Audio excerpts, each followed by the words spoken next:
welcome back to the show this morning. I'm your host, Lance Roberts. And the question now is, how do we get the economy moving forward again, obviously, and getting back towards normal? And really the question is, will we? And then also, too, what happens here with expectations? In other words, to keep markets moving higher, there's some interesting comments about what needs to happen.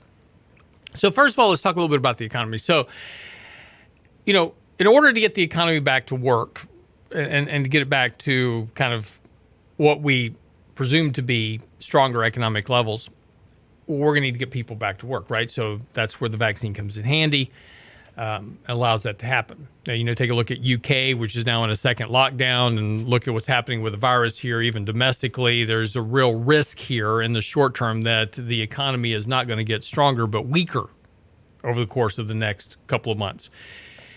We'll see.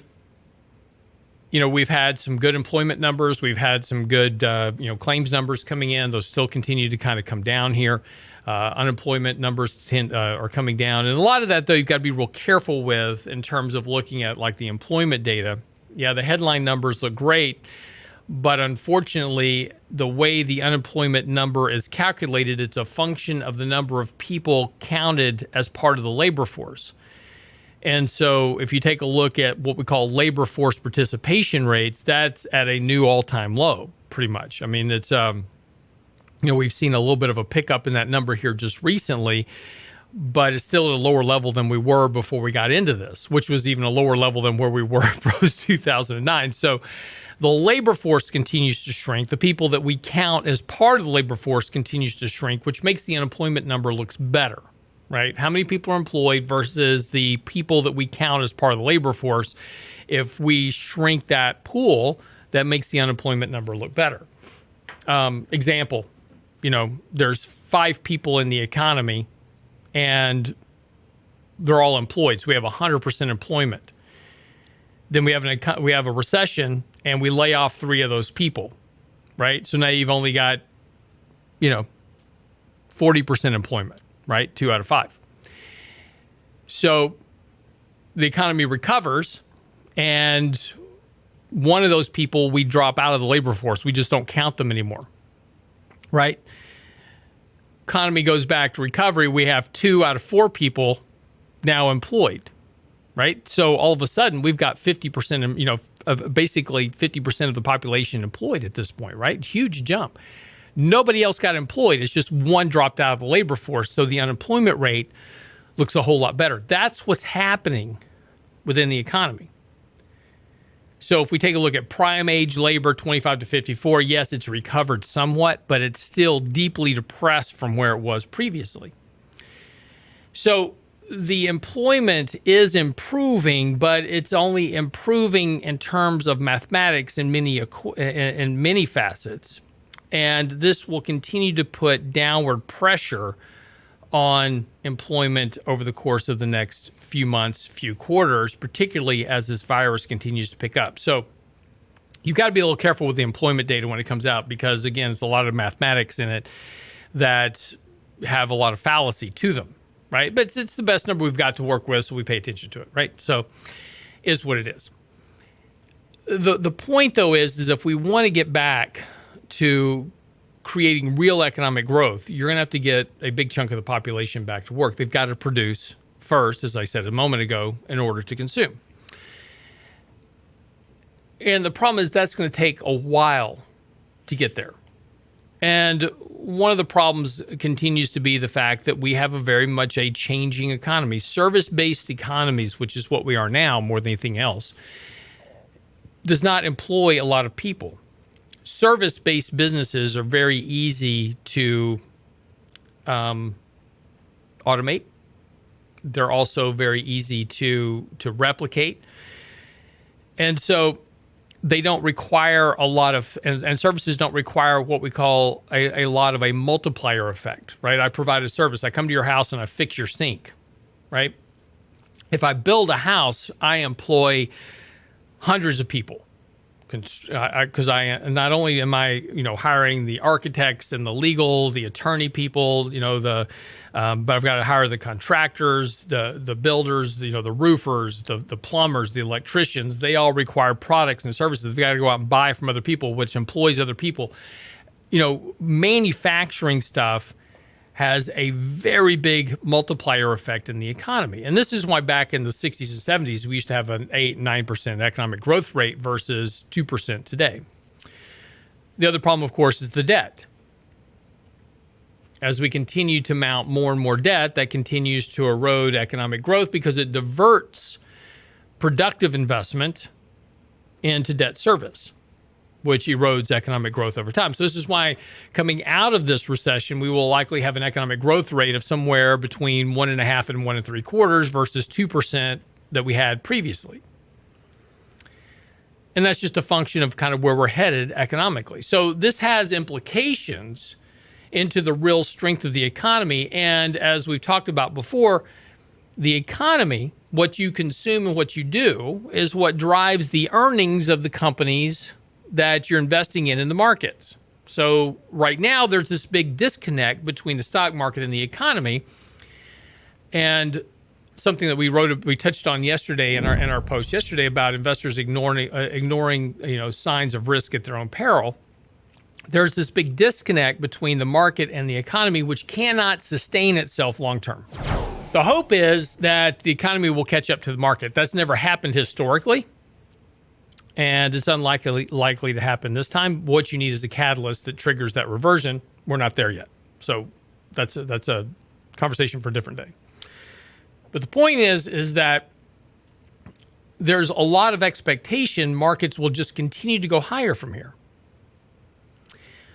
One of them was from Jonathan Golub over at Credit Suisse. He says that two things need to happen in order for stocks to keep going higher.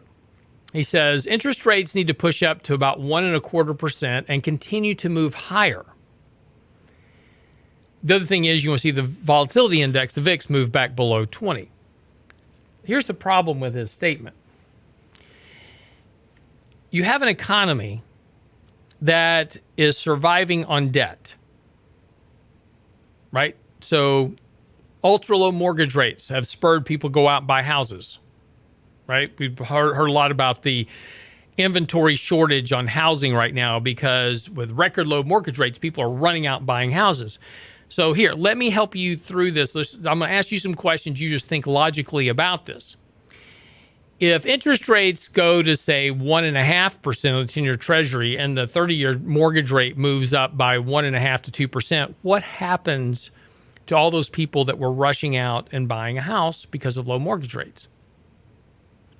More importantly, let's say interest rates do move up and you own a house and you've got a 2.5% mortgage rate. And you go, well, maybe I'll sell my house and I'll go move somewhere else. And so you go and price out a new house. And let's say you live in a $500,000 house now and your mortgage rate is, say you pay $2,500 a month or whatever for your mortgage now, right? So you go and price out another $500,000 house, but because of the change in interest rates, your mortgage payment is now going to be $3,500 a month, and you can't really afford it. Or nor do you want to pay more for the same size house, right? Typically, you want to upgrade. You want to go from a $500,000 house to a $750,000 house, right? That's kind of the idea. The reason I say that is that as soon as that happens, people stop moving. See, we've never had a period in history where we had a period of substantially rising interest rates over a long period of time, and this is one of the fallacies behind the bond bubble. That, but interest rates have to move higher simply because they're low. When you have an economy with $75 trillion worth of debt in it, from student loans to credit card debt to mortgage debt to, government debt, name it, debt everywhere, corporate debt, interest rates can't move up much. Because if they do, all of a sudden, the credit market stops. Right now, a lot of companies are going out and refinancing their debt because they can do it at really low interest rates. What happens when rates go up? And they've got to start refinancing at higher rates. This impacts corporate profitability and impacts earnings. Interest service is very important in relation to the valuation of the market. In fact, that's another issue when it comes to the stock market itself, because one of the primary founding bullish arguments for a continued rise in the market has been, well, I can overpay for stocks. I can pay high valuations on stocks because interest rates are so low. Well, if interest rates move up, that argument goes right out the window. So valuations become a problem. So the problem with higher interest rates is that they have an immediate and almost cataclysmic impact on a debt-driven economy. So the idea that rates can rise much, and as opposed to Jonathan Golub's point, to 1.25% and just keep going higher from there, is that the negative impact to the economy is substantial. And more importantly, if you just go back in history and look at any time that rates have risen, the stock market has had a lot of trouble. Just think about when the Fed raised rates back in 2018, we had a 20% decline in the matter of a month and a half. So stocks don't like higher interest rates. Markets don't like higher interest rates. Consumers definitely don't like higher rates. Be right back after the break.